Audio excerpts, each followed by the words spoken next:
Сәлем достар, біз бүгін сіздермен француз тіліндегі оқу ережелерімен танысатын боламыз.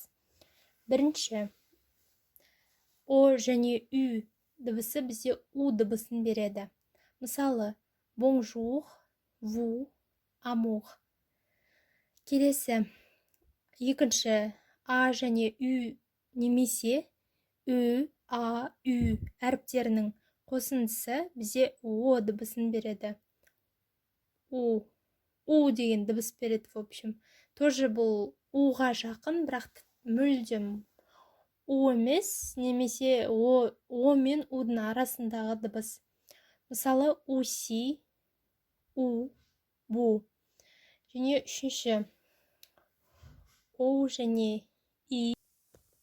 Осы екі әріптің қосындысы бізде уа деген дыбысты береді. Мысалы, toi, soir, moi. Бұл жерде үлкен әріптермен жазылған, сондықтан да о плюс и әрпі. Келесі төртінші, ü және ü немесе о, ü, ü әріптерінің қосындысы бізде ү дыбысын береді. Қазақ тіліндегі ү дыбысы кәдімгі. Мысалы, peu, de, sur. Және бесінші, назарларыңызға айтып кетейін, мына жерде д деген кезде соңындағы x оқылмайды, x әріпі.